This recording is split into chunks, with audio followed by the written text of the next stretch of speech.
Pinki ಗೌರಿಗೆ phone ಮಾಡಿ ನಾಳೆ ಒಂದು ಮೀಟಿಂಗ್ ಇದೆ, ಅಲ್ಲಿಗೆ ಡಿಸೈನ್ ಕೊಡಬೇಕು ಅಂತ, ತುಂಬ ಚೆನ್ನಾಗಿರೋ ಡಿಸೈನ್ ಬೇಕು ಅಂತ, ಇಷ್ಟು ದಿನ ಮಾಡಿರೋದಕ್ಕಿಂತ ಇನ್ನೂ ಚೆನ್ನಾಗಿರೋದು ಬೇಕು ಅಂತ, ಬೇರೆ ದೇಶದಿಂದ ಬರ್ತಿರುವಂಥ ಕ್ಲೈಂಟ್ಸ್, ಅದಕ್ಕೇನೆ ಅವರಿಗೆ ತುಂಬ ಇಷ್ಟ ಆಗಬೇಕು, ಆ ಥರ ಇರಬೇಕು ಡಿಸೈನ್ ಅಂತ ವಿವೇಕ್ ಸರ್ ಹೇಳಿದ್ದಾರೆ. ಅದೇ ಥರನೇ ಡಿಸೈನ್ ಮಾಡಿಕೊಡ್ತೀರಾ ಅಂತ ಪಿಂಕಿ ಹೇಳಿದ ತಕ್ಷಣ, ಅಷ್ಟೇ ತಾನೇ ಪಿಂಕಿ, ನೀನೇನು ಯೋಚನೆ ಮಾಡಬೇಡ, ನೋಡು ನಾಳೆ ಬೆಳಿಗ್ಗೆ ಅಷ್ಟರಲ್ಲಿ ಡಿಸೈನ್ಸ್ನೆಲ್ಲ ನಾನು ತಂದು ಕೊಡ್ತೀನಿ, ನೀನು ಆರಾಮಾಗಿರು. ಹಾಗೆ ನೀನು ಹೇಳಿರೋ ಥರನೇ ತುಂಬ ಚೆನ್ನಾಗಿರುವಂತಹ ಬೇರೆ ಬೇರೆ ಥರ ಇರುವಂತಹ ಡಿಸೈನ್ಸ್ನೇ ಈ ಸಲ ಮಾಡ್ತೀನಿ ಅಂತ ಗೌರಿ ಹೇಳ್ತಾರೆ. ಹಾಗೆ ಗೌರಿ ಏನು ಮಾಡೋದು, ವಿವೇಕ್ ಅವರು ಇಲ್ಲೇ ಇದ್ದಾರೆ, ಹೋಗಿ ಹೇಗೆ ಡಿಸೈನ್ ಬರೆಯೋದು, ಓದ್ಸಲಿ ಅಂತೂ ಅವರಿಗೆ ಗೊತ್ತಾಗಲಿಲ್ಲ, ರಂಗೋಲಿ ಬಿಡಿಸಿ ಹೇಗೋ ತಪ್ಪಿಸ್ಕೊಂಡೆ, ಆದರೆ ಈಗ ನೋಡಿದರೆ ಖಂಡಿತವಾಗ್ಲೂ ಸಿಗಾಕೋತೀನಿ, ಏನು ಮಾಡಲಿ, ಎಲ್ಲಿಗೆ ಹೋಗಲಿ ಅಂತ ಗೌರಿ ಯೋಚನೆ ಮಾಡ್ತಾ ಇರ್ತಾರೆ. ಆಗ ಕಾರ್ ಹತ್ರ ಹೋಗಿದ ತಕ್ಷಣ ಇಲ್ಲೇ ಕೂತ್ಕೊಂಡು ಲೈಟ್ ಹಾಕ್ಕೊಂಡು ಬರೆಯೋಣ ಡಿಸೈನ್ಸ್ನ ಅಂತ ಲೈಟ್ ಹಾಕಿ ಕಾರ್ ಡಿಕ್ಕಿಯಲ್ಲಿ ಕೂತ್ಕೊಂಡು ಡಿಸೈನ್ಸ್ನ ಬರಿತಾ ಇರ್ತಾರೆ. ವಿವೇಕ್ ಹೊರಗೆ ಬಂದಿದ ತಕ್ಷಣ, ಇದೇನಿದು ಪುಣ್ಯವತಿ ಎಲ್ಲಿ ಓದ್ಲು ಅಂತ, ಪ್ರತಿದಿನ ಇಷ್ಟೊತ್ತಿಗೆ ಎಲ್ಲಿಗೆ ಹೋಗ್ತಾಳೆ ಪುಣ್ಯವತಿ ಅಂತ ವಿವೇಕ್ ಅಂದ್ಕೊಂಡು ಹೊರಗೆ ಬಂದು ನೋಡ್ತಾರೆ. ಆಗ ಇದೇನಿದು ಕಾರ್ ಡಿಕ್ಕಿ ಯಾರೋ ತೆಗ್ದಿದಾರಲ್ಲ, ಯಾರು ಕೂತಿದ್ದಾರೆ ಅಂತ ವಿವೇಕ್ ಅಂದ್ಕೊಂಡು ಬರ್ತಾರೆ.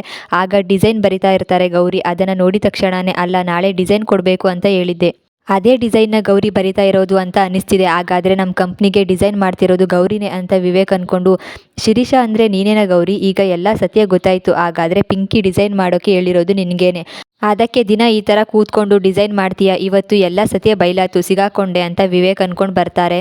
ಹಾಗೆ ಗೌರಿ ಡಿಸೈನ್ ಬಿಡಿಸ್ತಿರೋದನ್ನ ನೋಡಿದ ತಕ್ಷಣ ವಿವೇಕ್ ಹಾಗೆ ನೋಡ್ತಾ ನಿಂತಿರ್ತಾರೆ. ಇದೇನಿದು, ನಾನು ಕಲ್ಲರೇ ತಂದಿಲ್ವಲ್ಲ, ಇಲ್ಲಿಗೆ ಏನು ಹಾಕೋದು ಅಂತ ಗೊತ್ತೇ ಆಗ್ತಿಲ್ವಲ್ಲ ಅಂತ ಡಿಸೈನ್ ನೋಡಿಕೊಂಡು ಯೋಚನೆ ಮಾಡ್ತಿರ್ತಾರೆ ಗೌರಿ. ಆಗ ಯೆಲ್ಲೋ ಕಲರ್ ತುಂಬ ಚೆನ್ನಾಗಿರುತ್ತೆ, ಯೆಲ್ಲೋ ಕಲರ್ ಹಾಕಿ ಅಂತ ವಿವೇಕ್ ಪೆನ್ಸಿಲ್ ಕೊಟ್ಟಿದ ತಕ್ಷಣವೇ, ಆಗ ತುಂಬ ಚೆನ್ನಾಗಿದೆ, ಯೆಲ್ಲೋ ಕಲರ್ ತುಂಬ ಚೆನ್ನಾಗಿ ಕಾಣಿಸುತ್ತೆ ಈ ಡಿಸೈನ್ಗೆ ಅಂತ ಗೌರಿ ಹೇಳಿ ಕಲರ್ ಹಚ್ತಾ ಇರ್ತಾರೆ. ಅಷ್ಟರಲ್ಲಿ ಯೆಲ್ಲೋ ಕಲರ್ ಅಂತ ವಿವೇಕ್ ಅವ್ರು ಹೇಳಿದ್ದಲ್ವಾ ಅಂತ ತಿರುಗಿ ನೋಡಿದ ತಕ್ಷಣವೇ ವಿವೇಕ್ ನಿಂತಿರ್ತಾರೆ. ಏನು ಗೌರಿ ಮೇಡಮ್, ನೀವು ಡಿಸೈನ್ ಮಾಡ್ತಿದ್ದೀರಾ, ಶಿರೀಷಾ ಅವರು ನೀವೇ ಅಲ್ವಾ ನಮ್ಮ ಆಫೀಸ್ಗೆ ಡಿಸೈನ್ ಮಾಡಿ ಕೊಟ್ಟು ಕಳಿಸೋದು, ಇವತ್ತೆಲ್ಲ ಸತ್ಯ ಬಯಲಾಯಿತು, ಎಂಥ ಡಿಸೈನ್ ಮಾಡ್ತಿದ್ದೀರಾ, ಅದು ಕಾರ್ ಡಿಕ್ಕಿಯಲ್ಲಿ ಕೂತ್ಕೊಂಡು ಲೈಟ್ ಹಾಕ್ಕೊಂಡು, ಎಲ್ಲಿ ನಾನು ನೋಡ್ತೀನೋ ಸತ್ಯ ಗೊತ್ತಾಗುತ್ತೋ ಅಂತ ಈ ಥರ ಬಂದು ಡಿಸೈನ್ ಮಾಡ್ತಿದ್ದೀರಾ ಅಲ್ವಾ ಗೌರಿ ಮೇಡಮ್ ಅಂತ.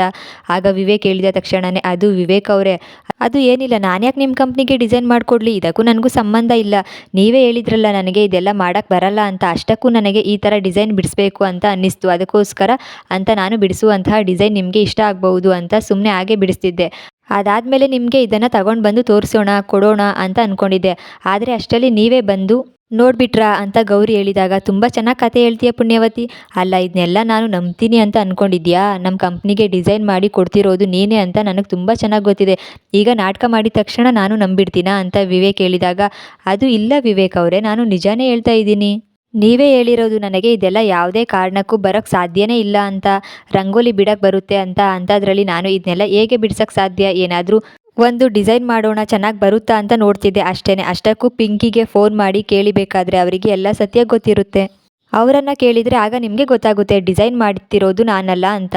ಗೌರಿ ಹೇಳಿದಾಗ, ಪುಣ್ಯವತಿ ನೀನು ಯಾವಾಗ ಈ ಥರ ಹೊರಗೆ ಬಂದು ಡಿಸೈನ್ ಮಾಡ್ತಿದ್ಯೋ ಆಗಲೇ ನನಗೆ ಅನುಮಾನ ಬಂತು, ಹಾಗೆ ಪಿಂಕಿ ತಗೊಂಡು ಬಂದು ಕೊಟ್ಟಿರುವಂತಹ ಡಿಸೈನ್ನೆಲ್ಲ ನೋಡಿದ ಮೇಲೆ ನನಗೆ ನೀನೇ ಬಿಡಿಸ್ತಿರೋದು ಅಂತ ಅನ್ನಿಸ್ತಿತ್ತು, ಯಾಕೆ ಅಂತ ಗೊತ್ತಾಗಲಿಲ್ಲ, ಆದರೆ ನಿಜ ಹೇಳಬೇಕಂದ್ರೆ ನೀನು ಬಿಡಿಸಿರುವಂತಹ ಡಿಸೈನ್ ನಿಜವಾಗ್ಲೂ ತುಂಬ ಚೆನ್ನಾಗಿದೆ, ಆದರೆ ನೀನು ಯಾಕೆ ಸುಳ್ಳು ಹೇಳಿದೆ ಅಂತ ನನಗಂತೂ ಗೊತ್ತಾಗಲಿಲ್ಲ, ನೀನೇ ಬಂದು ಹೇಳ್ಬೋದಾಗಿತ್ತಲ್ವ ನಾನು ಡಿಸೈನ್ ಬಿಡಿಸಿದ್ದೀನಿ ನೋಡಿ ತುಂಬ ಚೆನ್ನಾಗಿದೆ ಅಂತ, ಇಲ್ಲ ಅಂದರೆ ಪಿಂಕಿ ಕೊಟ್ಟಿರುವಂತಹ ಡಿಸೈನ್ ಎಲ್ಲ ನಾನೇ ಮಾಡಿರೋದು ಅಂತ ಹೇಳ್ಬೋದಾಗಿತ್ತಲ್ವಾ, ಆದರೆ ಯಾಕೆ ಹೇಳಿಲ್ಲ ಪುಣ್ಯವತಿ, ಯಾಕೆ ಈ ಥರ ಸುಳ್ಳು ಹೇಳಿದೆ ಅಂತ ಕೋಪ ಮಾಡಿಕೊಂಡು ವಿವೇಕ್ ಹೇಳಿದ ತಕ್ಷಣವೇ, ಅದು ಯಾಕೆ ಅಂತ ಹೇಳಿದರೆ ಏನು ಹೇಳಲಿ, ನಾನು ಎಷ್ಟೋ ಸಲ ಡಿಸೈನ್ ಮಾಡಿ ತಗೊಂಡು ಬಂದು ಕೊಟ್ಟಿದ್ದೀನಿ ನಿಮಗೆ, ಆದರೆ ನೀವು ಅದನ್ನು ನೋಡದೆ ಅದನ್ನು ಬಿಸಾಕಿದ್ರಿ, ಆಗ ನಾನು ಏನು ಮಾಡಬೇಕಿತ್ತು, ಮತ್ತೆ ಏನಾದರೂ ನಾನು ತಗೊಂಡು ಬಂದು ಕೊಟ್ಟಿದ್ದಿದ್ರೆ ಖಂಡಿತವಾಗ್ಲೂ ನೀವು ಅದನ್ನು ನೋಡಲ್ಲ ಅಂತ ನನಗೆ ಚೆನ್ನಾಗಿ ಗೊತ್ತು, ಅದಕ್ಕೇ ನಾನು ಬರೆದಿರೋ ಡಿಸೈನ್ನ ಪಿಂಕಿ ಕೈಲಿ ಕೊಟ್ಟು ಕಳಿಸಿದೆ, ಅದನ್ನು ನೋಡಿದ ಮೇಲೆ ನಿಮಗೆ ಇಷ್ಟ ಆಯಿತು, ನಿಮಗೆ ನಾನು ಕೊಟ್ಟಿರೋ ಡಿಸೈನ್ನ ನೋಡಬೇಕು ಅಂತಾನೂ ಅನಿಸ್ಲಿಲ್ಲ, ನೋಡಿದರೆ ಇಷ್ಟೆಲ್ಲ ಆಗ್ತಾನೂ ಇರಲಿಲ್ಲ, ತಪ್ಪು ನಂದಲ್ಲ ನಿಮ್ಮದು ಅಂತ ಕೋಪ ಮಾಡಿಕೊಂಡು ಗೌರಿ ಹೇಳ್ತಾರೆ.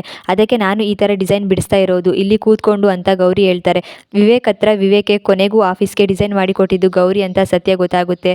ಬಣ್ಣ ಹಚ್ಚೋಕೆ ಸಹಾಯ ಮಾಡ್ತಾರೆ ವಿವೇಕ್. ನಾಳಿನ ಸಂಚಿಕೆ ಮುಕ್ತಾಯವಾಗಿದೆ. ಇಂತಹ ಇನ್ನಷ್ಟು ಸೀರಿಯಲ್ ಸಂಚಿಕೆಗಳಿಗಾಗಿ ಈ ಚಾನಲ್ನ ಸಬ್ಸ್ಕ್ರೈಬ್ ಮಾಡ್ಕೊಳ್ಳಿ, ಹಾಗೆ ಸಪೋರ್ಟ್ ಮಾಡ್ತಾಯಿರಿ.